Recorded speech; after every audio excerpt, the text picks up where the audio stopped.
서울 외곽, 햇볕이 대지를 찢듯 내리쬐던 어느 여름날, 땀이 비오듯 쏟아지는 오후, 허름한 지붕 아래에서 한 소녀가 두 손에 물동이를 들고 비틀거리며 돌아오고 있었다. 이름은 하은. 17, 몸은 마르고 손에는 굳은 살이 박여 있었다. 하지만 그 눈빛에는 쉽게 무너지지 않는 단단함이 담겨 있었다. 그녀는 마을 공동 우물에서 물을 길어왔다. 무거운 양동이가 손등을 눌러 벌겋게 부었지만 하은은 멈추지 않았다. 발자국마다 먼지가 피어오르고 그 먼지는 마치 이 골목의 오래된 시간처럼 묵직했다. 하은이 사는 집은 골목 끝 낡은 판잣집이었다.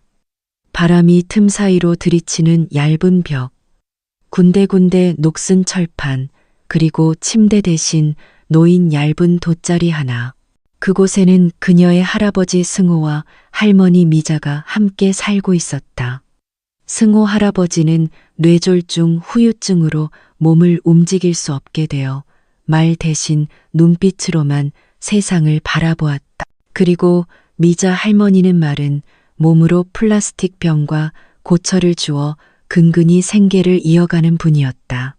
오늘은 우엉이라도 넣을까, 하은아?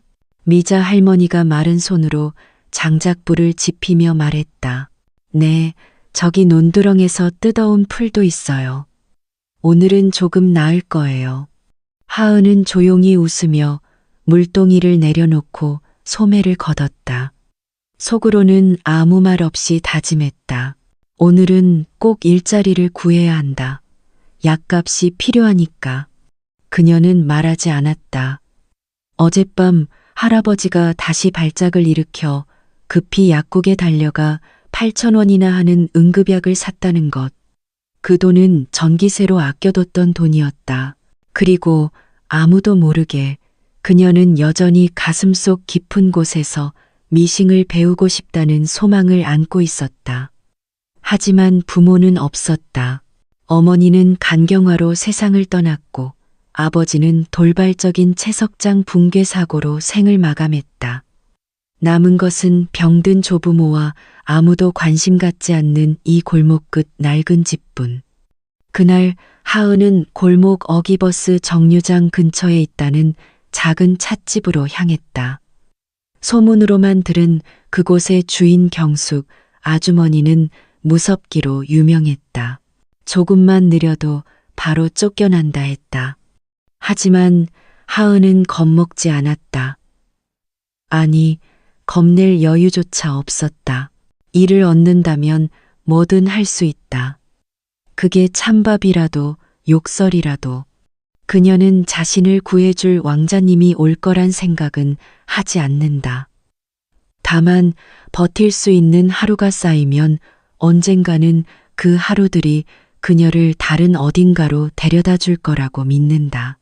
그날 아침 하은은 바짝 다린 남색 셔츠에 오래된 청바지를 입고 찻집 문 앞에 섰다. 간판은 오래되어 글씨가 반쯤 지워졌고 문 옆엔 파리가 맴도는 얼음통과 찐자두 항아리가 놓여 있었다. 안에서는 낡은 선풍기가 삐걱이며 돌고 있었다. 철제 의자엔 먼지가 앉았고 테이블엔 묽은 설탕물 자국이 말라붙어 있었다. 누구야? 낮고 건조한 목소리. 카운터 뒤에서 한 중년 여인이 고개를 들었다. 경숙. 구릿빛 피부에 날카로운 눈매, 팔에는 비닐 장갑이 덜 걸쳐진 채로 손엔 숟가락이 들려 있었다. 저 하은이라고 합니다. 사육 이모님이 여기 일자리 있다고 하셔서. 그래? 이름 빠릿해야 해. 말기 못 알아듣거나 멍 때리면 바로 짐 싸는 거야. 하루 일당은 25,000원. 밥은 남은 반찬으로 때워. 괜찮아? 하은은 고개를 끄덕였다. 감사합니다. 뭐든 시키시는 대로 하겠습니다. 그 순간 경숙의 눈이 잠시 흔들렸다. 하은의 목소리는 작고 조용했지만 그 안엔 맹목적이지 않은 절실함이 담겨 있었다. 그렇게 시작된 첫날. 설거지에서부터 테이블 닦기, 얼음 채우기, 주문 받기, 커피 내리기까지 모든 것이 하은에게 낯설었다. 손은 물에 젖어불고 뜨거운 주전자에 데이기도 했지만 그녀는 단 한 번도 투덜거리지 않았다. 죄송합니다라는 말이 입에 붙었고 미소는 어색했지만 꾸준히 올라갔다. 점심 무렵 찻집은 버스에서 내린 손님들로 북적였다. 피곤한 얼굴의 기사들, 외근 중인 직장인, 여행 중인 이방인들까지 어수선한 분위기 속에서 하은은 묵묵히 주문을 소화하고 있었다. 그때 한 중년 남성이 자리 잡고 앉더니 조용히 말했다. 물 한 잔 주세요. 하은은 제대로 듣지 못하고 얼떨결에 옆에 있던 설탕 자두차를 내왔다. 이게 물이야? 남자의 목소리는 높지 않았지만 그 순간 경숙이 달려나왔다. 어디서 이런 멍청한 짓을 해? 물도 구분 못해? 미쳤니? 고개를 푹 숙인 하은 앞에서 경숙은 그 자두차 잔을 바닥에 내던졌다. 유리 잔이 깨지며 바닥에 물방울이 튀었다. 파편이 하은의 발에 스쳤다. 그녀는 놀라 몸을 움츠렸지만 울지 않았다. 닦아, 서 있지 말고. 경숙의 고함 속에서 다른 손님들은 조용히 눈길을 피했다. 누군가는 혀를 찾고 누군가는 무심히 웃었다. 하은은 고개를 끄덕이며 천천히 무릎을 꿇었다. 손에 든 수건으로 바닥을 닦을 때 그녀의 손등엔 물집이 터져 있었다. 괜찮아. 이 정도쯤이야. 견뎌야 해. 그날 하루 하은은 퇴근 무렵까지 쉼없이 일했다. 손은 빨갛게 부었고 발은 퉁퉁 부었지만 그녀는 바닥에 놓인 2만 원 지폐를 보고 눈을 감았다. 그 돈이면 할아버지 약 한 알. 아니, 다음 달 전기세 일부라도. 그녀의 하루는 그렇게 끝났다. 하지만 이 이야기는 아직 시작도 하지 않았다. 그 다음 날 정오 햇볕은 더욱 거세졌다. 서울 외곽의 여름은 도심과는 다르게 숨이 턱턱 막히는 더위와 먼지 섞인 공기가 골목을 메웠다. 파리가 얼씬도 하지 않는 한낮, 경숙 찻집은 버스 손님들로 가득 찼다. 부채질하는 손, 땀에 젖은 옷, 담배 냄새와 시원한 얼음물 소리로 뒤섞인 혼란 속에서 하은은 여전히 조용히 움직이고 있었다. 그녀는 주방 뒤에서 얼음을 채우고 있었다. 손에 쥔 얼음 집게는 무거웠고 팔은 여전히 어제보다 더 뻐근했다. 땀이 눈가로 흐르고 앞치마는 이미 땀과 물기로 축축해져 있었다. 바로 그때였다. 문소리도 없이 가게 앞에 조용히 나타난 작은 그림자. 한 5살쯤 되어 보이는 여자아이. 자연스러운 곱슬머리, 햇볕에 그을린 볼, 먼지로 덮인 신발.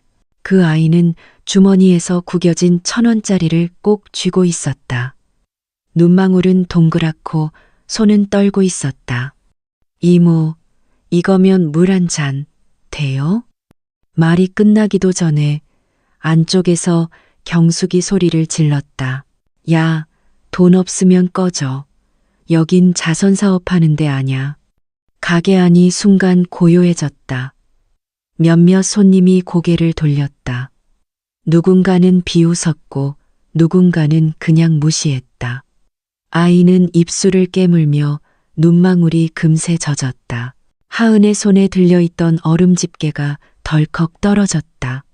그리고 마음속 깊은 어딘가에서 무언가가 울렸다.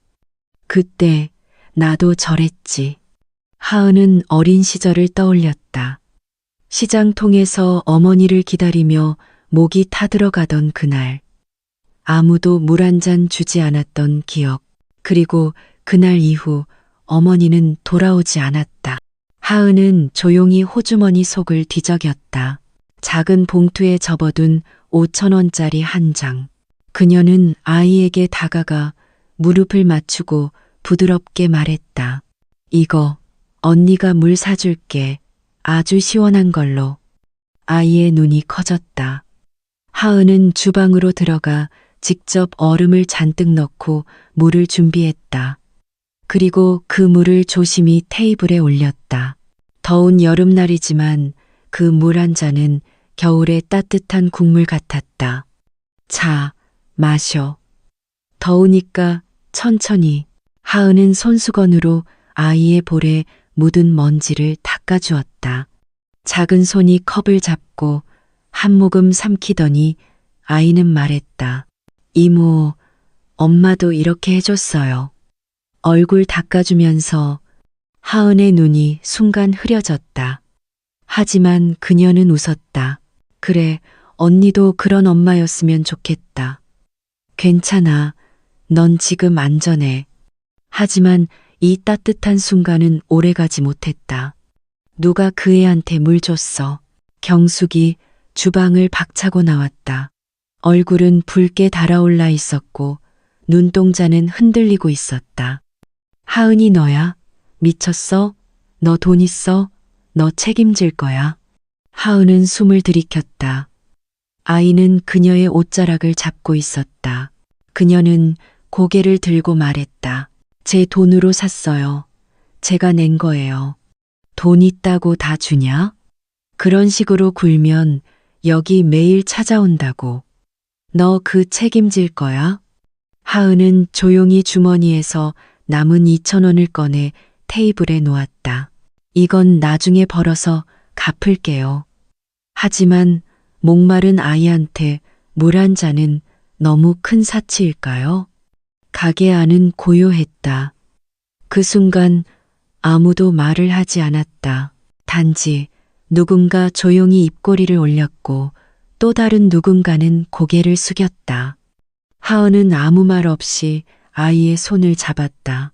작고 따뜻한 그 손은 어쩌면 그녀 자신이 다시 잡고 싶은 과거였을지도 모른다. 찻집은 이내 소란스러워졌다. 경숙은 화가 머리끝까지 치밀었는지 아이가 든 물잔을 손등으로 밀쳐버렸다. 잔은 바닥에 떨어지며 깨졌고 차가운 물과 얼음 조각이 튀어올라 하은의 발과 아이의 다리를 적셨다. 하은은 순간적으로 아이를 껴안으며 몸을 돌렸다. 뭐 하는 짓이야? 경숙의 고함이 다시 쩌렁쩌렁 울렸다. 내 가게에서 멋대로 남 도와주고 있어. 네가 뭐라도 되는 줄 알아? 그녀는 한 발 앞으로 나와 하은의 어깨를 거칠게 밀쳤다. 꺼져. 오늘부로 끝이야. 돈도 필요 없어. 당장 나가. 하은은 넘어질 뻔하다. 몸을 가눴다. 아이는 겁에 질려 울음을 터뜨렸다. 사방에서 사람들이 지켜보고 있었지만 아무도 말리지 않았다. 침묵은 칼보다 차가웠고 시선은 손가락질보다 아팠다. 하은은 다시 고개를 들었다. 알겠습니다. 나가겠습니다. 하지만 이 아이는 저랑 같이 나갈게요. 마음대로 해. 경숙은 코웃음을 쳤다. 그깟 물 한 잔에 감정 소비하는 네가 웃겨. 세상 그렇게 만만하지 않아, 아가씨. 하은은 대답하지 않았다. 대신 아이의 손을 꼭 잡고 허리를 굽혀 깨진 잔 조각을 조심히 모았다. 그리고 그 파편들 사이에 가만히 놓인 2,000원 지폐 한 장을 다시 집어 경숙의 테이블에 올려두었다. 받으세요. 이건 제 마음입니다. 찻집 문이 열리고 두 사람 한 명은 아직 말 못할 상처를 아는 아이, 또 한 명은 세상으로부터 버려졌지만 아직 등을 돌리지 않은 소녀 천천히 밖으로 걸어 나왔다. 땡볕은 여전히 따갑고 거리엔 버스 매연이 자욱했지만 그날 두 사람의 걸음엔 주춤거림이 없었다. 집으로 돌아오는 길 하은은 아이에게 물었다. 이름이 뭐니? 수아요. 아빠랑 같이 왔는데 버스 정류장에서 아빠 기다렸어요.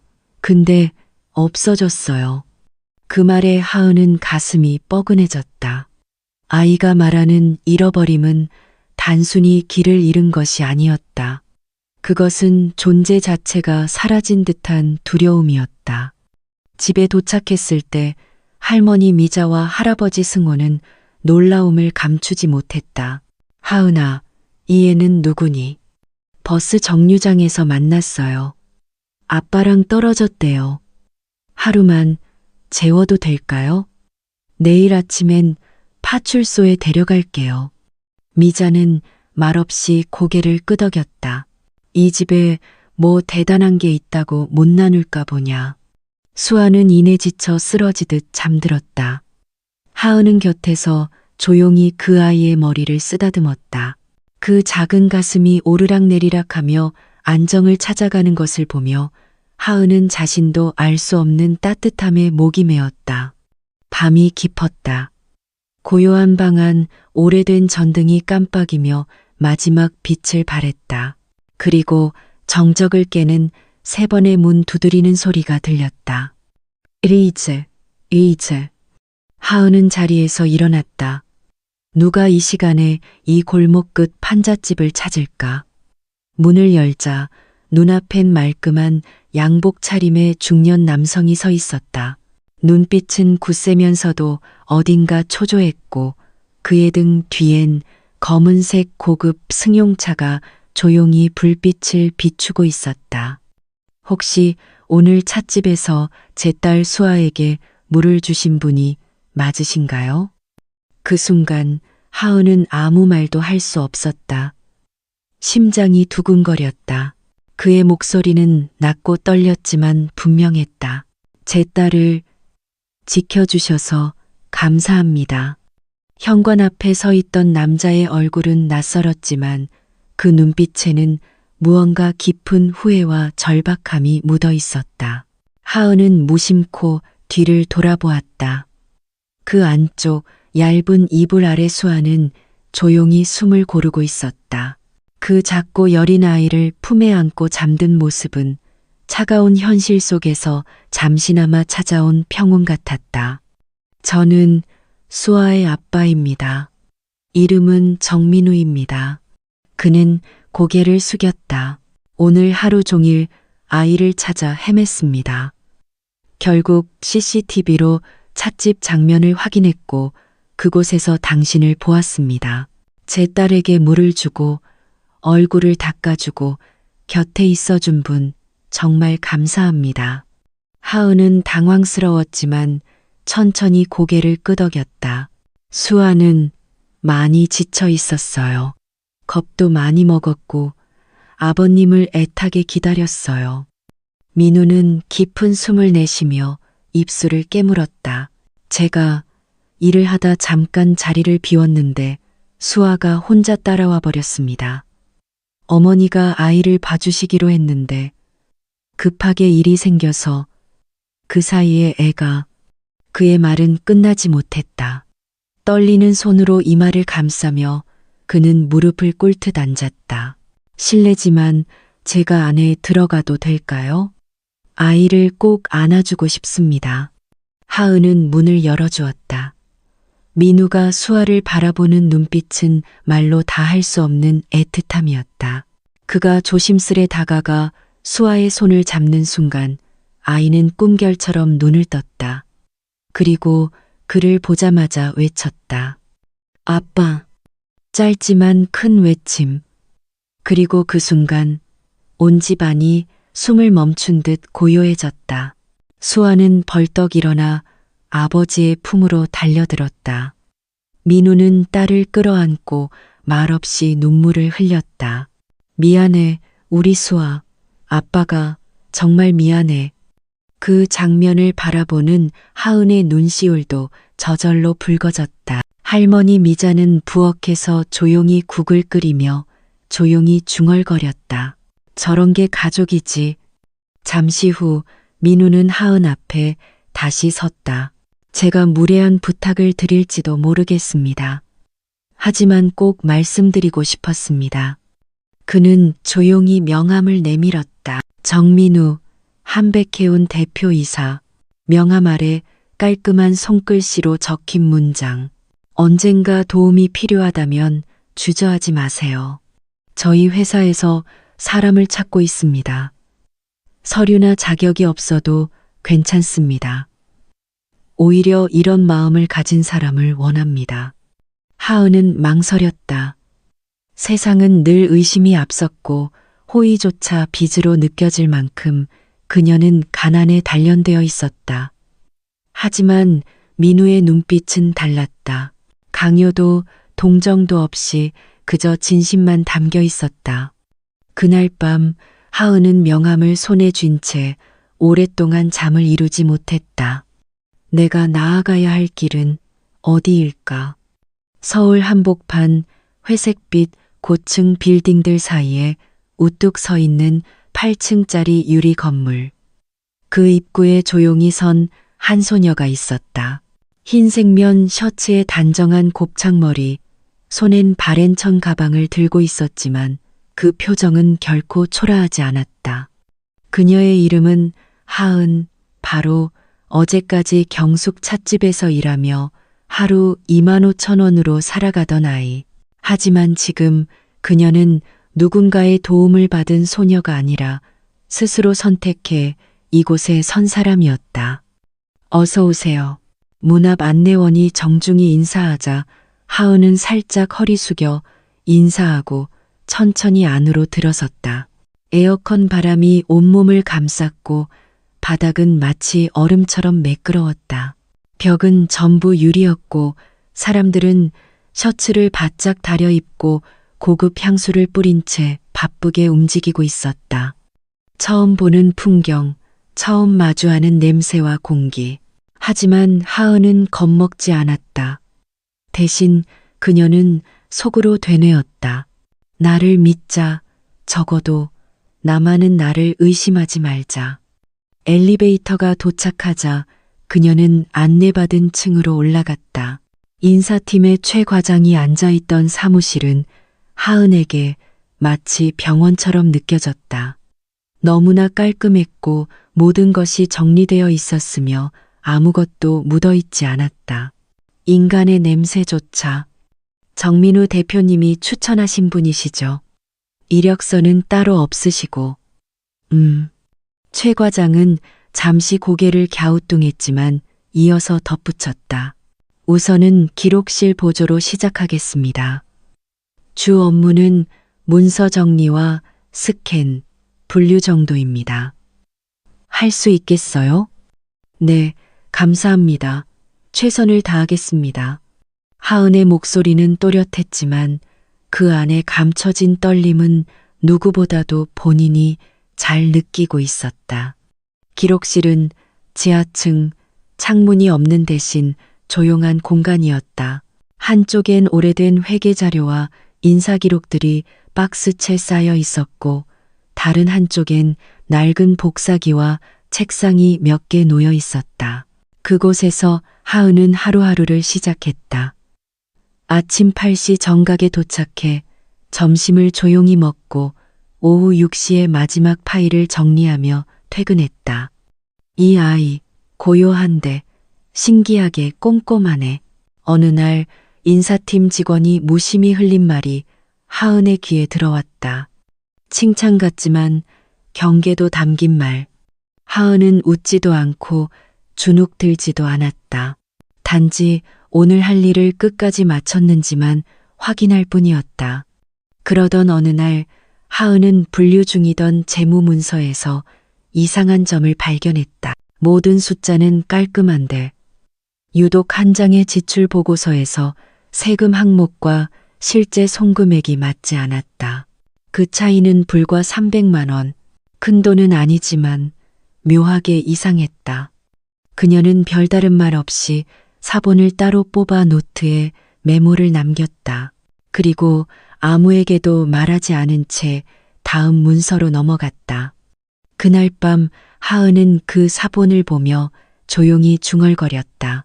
이건 실수일까? 아니면...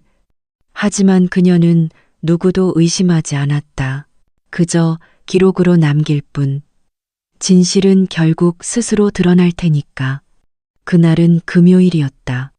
회사 전체가 한 주의 끝자락을 느끼며 느슨해지기 시작한 오후 3시 회의실 문이 갑자기 열렸다. 정민우 대표가 직접 문을 밀고 들어왔다. 그의 손에는 하은이 정리한 문서 사본이 들려 있었고 얼굴은 평소보다 훨씬 무거워 보였다. 이거 당신이 정리한 건가요? 하은은 놀랐지만 고개를 끄덕였다. 네. 제가 정리하다가 숫자가 맞지 않는 걸 발견해서 혹시 몰라 따로 복사해 뒀습니다. 그의 눈빛이 잠시 흔들렸다. 이 문서 덕분에 부정지출이 발견됐습니다. 내부 감사를 요청했고 결과적으로 손실을 줄일 수 있었습니다. 그 자리에 있던 팀장들과 부장들이 웅성이기 시작했다. 그럼 저 아이가 정말 신입이 이걸 찾아냈다고? 민우는 손에 들린 문서를 조용히 내려놓고 말했다.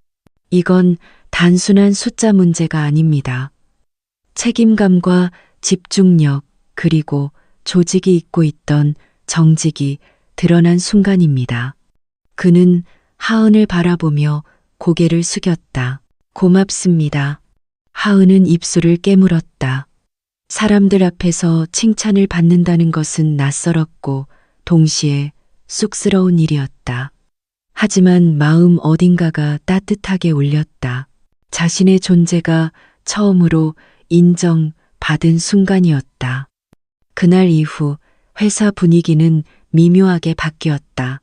복도에서 스쳐가던 사람들이 인사를 건넸고 점심시간이면 조심스레 자리를 권하는 동료도 생겼다. 심지어 인사팀 최 과장마저도 퇴근길 엘리베이터 안에서 툭 던졌다.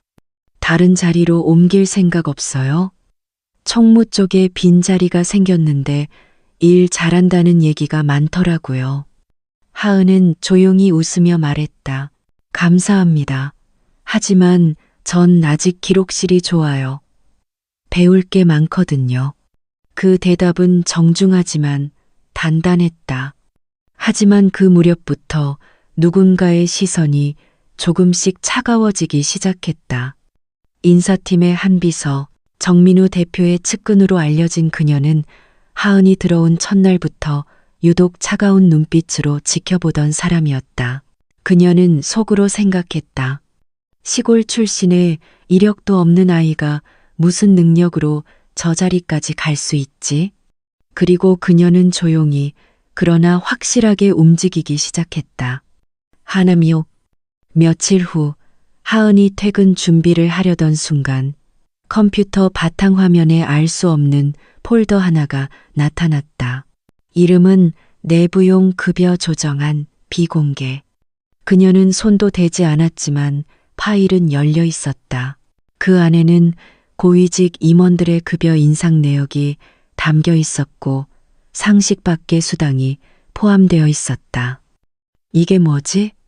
그 순간 복도에서 누군가가 다가오는 소리가 들렸다. 한비서였다. 그녀는 문을 열고 들어와 차갑게 말했다. 혹시 그 파일 열었어요? 아니요.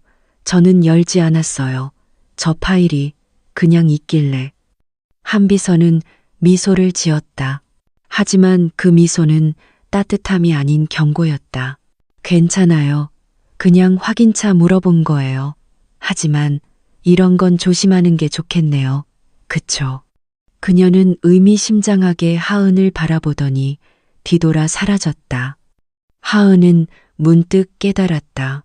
세상이 언제나 정직에게 보상을 주는 건 아니라는 것을. 때로는 진실을 지켜도 의심받고 조용히 지나가야 살아남는 곳도 있다는 것을. 그날 밤 하은은 잠을 이루지 못했다.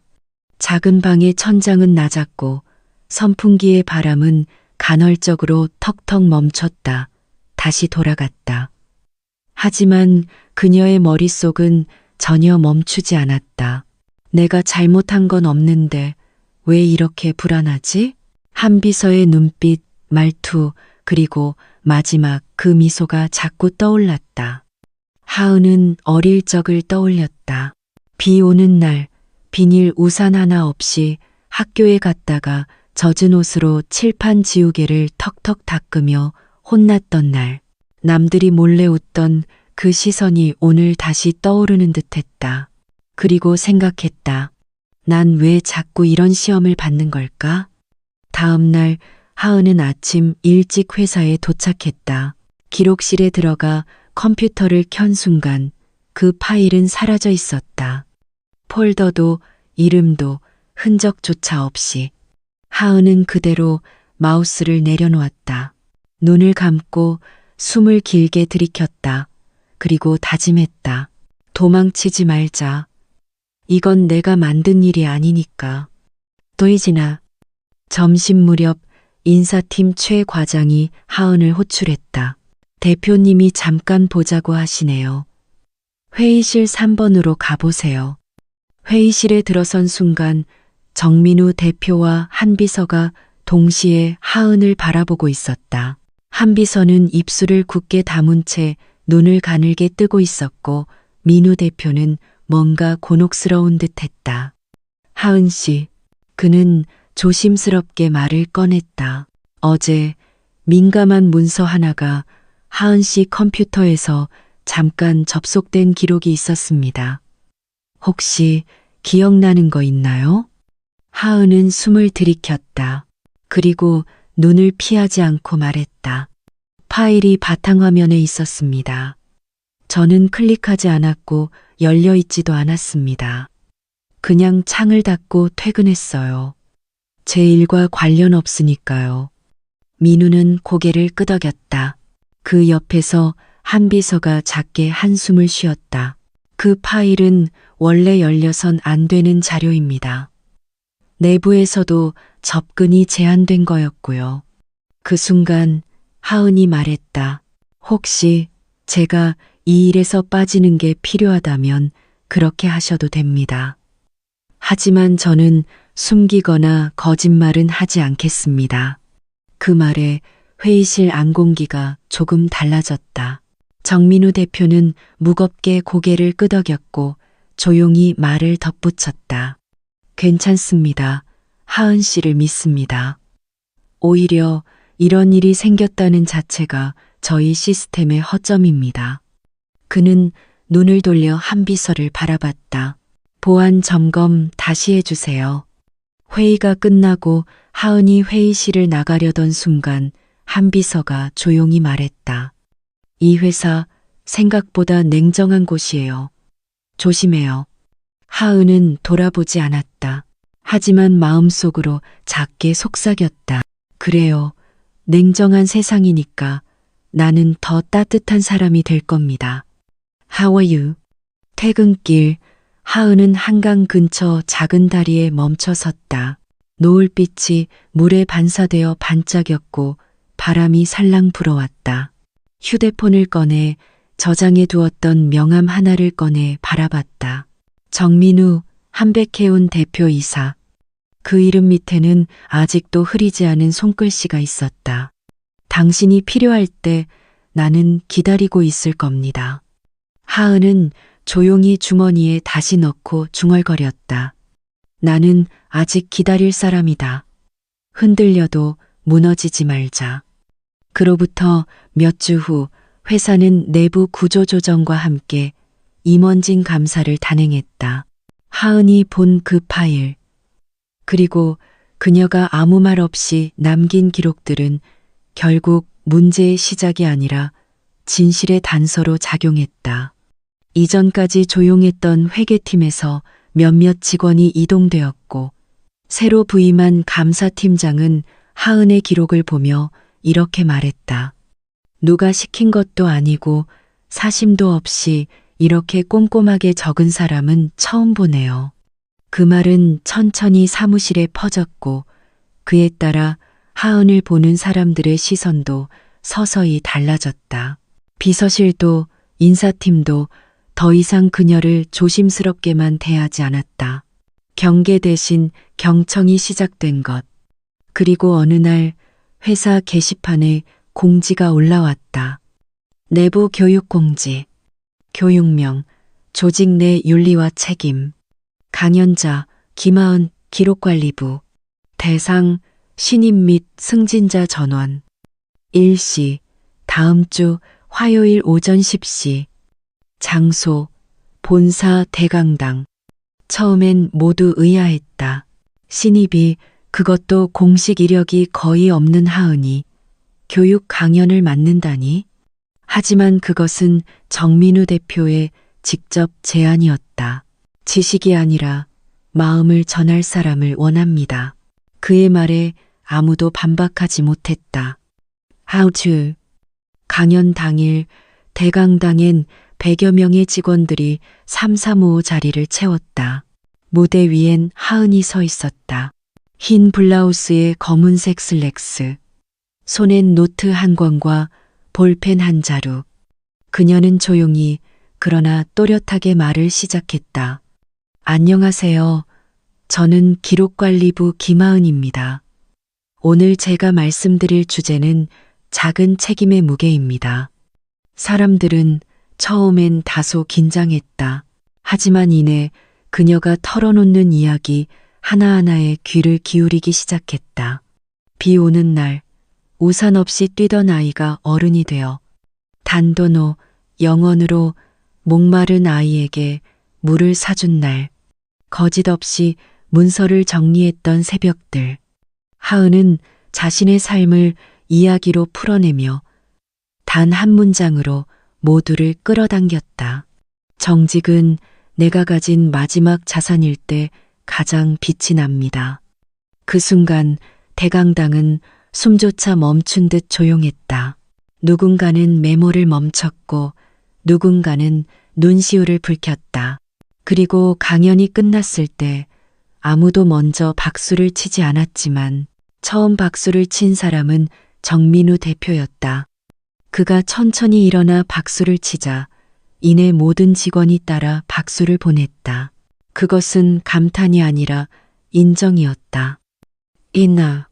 그날 퇴근 후 하은은 평소처럼 기록실 문을 닫고 나섰다. 복도를 지나던 한 직원이 그녀에게 인사를 건넸다. 하은 씨, 오늘 말씀 정말 감명 깊었어요. 하은은 웃으며 고개를 숙였다. 그것은 무언가 특별한 일이 아니라 아주 평범한 하루의 마무리였지만 그녀에겐 처음 느껴보는 조용한 승리의 순간이었다. 김하은 씨, 잠시 시간 괜찮. 그날 오후 정민우 대표가 직접 기록실로 찾아왔다. 하은은 서류를 민우는 웃으며 말했다. 저희 회사에, 그리고 그 부서를. 말을 들은 순간 하은은 숨이 멎은 듯했다. 네, 능력이 없다고 생각할 수도 있겠죠. 하지만 그동안 하은 씨가 보여준 성실함, 관찰력, 그리고 사람을 대하는 마음은 누구보. 민우는 그 말을 끝으로 조용히 물러났다. 하은은 기회. 하지만 하이머던. 그날 밤 하은은 혼자 서울역 근처 작은 찻집에 앉았다. 어릴 찻잔을 앞에 두고 그녀는 오래 생각했다. 내가, 사람들. 그때 휴대폰 진동이 울렸다. 문자 한, 수신, 미자 할머니. 하은. 그 짧은 메시지 하나에 하은의 마음은 조용히 흔들렸다. 그녀는 나는 I bite you. 며칠 후 회사 전체에 발표가 있었다. 사회, 그 실김 하은이 임명돼. 초기 예산은 작았다. 인원도 단 2명. 그녀가 떠나온 고향 밀양 외곽의 도유리였다. 안 된. 작업복을 입은 하은이 마을 회관 앞에 섰을 때 아이들이 수군거렸다. 야, 저 언니 서울 사람 맞대. 서울 사람이 뭐가 저리 까맣노.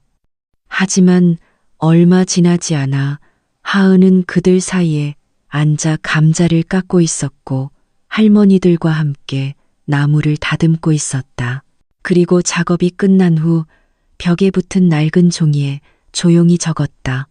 세상이 나를 알아보지 않아도 내가 세상을 바라보는 눈은 선명해야 하니까. 에스돌리. 며칠 후 정민우 대표에게 한 통의 편지가 도착했다. 손글씨로 적힌 봉투. 편지를 쓴 이는 하은이었다. 대표님께 저에게 기회를 주셔서 감사합니다. 저는 지금 제 삶의 중심으로 돌아가고 있습니다. 더 많은 사람이 따뜻한 물 한 잔, 작은 불빛 하나에 위로받을 수 있도록 저는 계속 걸어가겠습니다. 이름 앞에 타이틀이 없더라도 저는 이제 제 삶을 선택한 사람입니다. 그 길 위에서 만난 모든 좋은 사람들을 대신해 감사합니다. 베누메이. 그날 이후 김하은이라는 이름은 사내에서 하나의 상징이 되었다. 성공의 상징이 아니라 믿음의 상징. 누군가는 그녀를 보며 회사를 떠났고 누군가는 그녀를 보며 회사에 남았다. 그리고 그녀는 오늘도 누군가의 마른 손을 잡고 있었다. 누군가의 눈물 자국을 닦고 있었다. 세상을 바꾸는 게 아니라 세상을 지키는 사람으로. 이 이야기는 단순히 한 소녀가 아이에게 물을 사준 작은 친절에서 시작되었지만 그 물결은 사람들의 마음을 흔들고 한 기업의 문화를 바꾸고 결국 한 마을의 희망으로 이어졌습니다. 하은의 여정은 우리 모두가 한 번쯤 돌아봐야 할 질문을 던집니다. 정직함과 따뜻함으로 세상을 살 수 있을까? 그녀는 말이 아닌 행동으로 대단한 말 없이도 묵묵히 증명해냈습니다.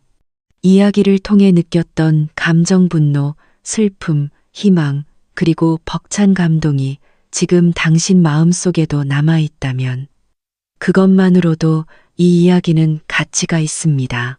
하은은 누구보다 약했지만 결국 누구보다 단단한 사람이 되어 세상을 더 나은 곳으로 이끌었습니다. 그리고 이건 단지 픽션이 아니라 우리 곁에 있는 수많은 하은들의 이야기일지도 모릅니다. 혹시 여러분도 누군가에게 물 한 잔의 온기를 건넬 수 있다면 그 작은 선의가 또 다른 삶을 구할 수 있다는 걸 잊지 마세요. 이 이야기가 좋았다면 좋아요 버튼을 눌러주세요. 그리고 구독을 눌러주시면 하은의 다음 이야기를 누구보다 빨리 만나실 수 있습니다. 또한 댓글로 여러분의 생각과 감동을 함께 나눠주세요. 여러분의 한마디가 이 이야기의 다음 장을 여는 힘이 됩니다. 그럼 2부에서 다시 만나요. 감사합니다. TLT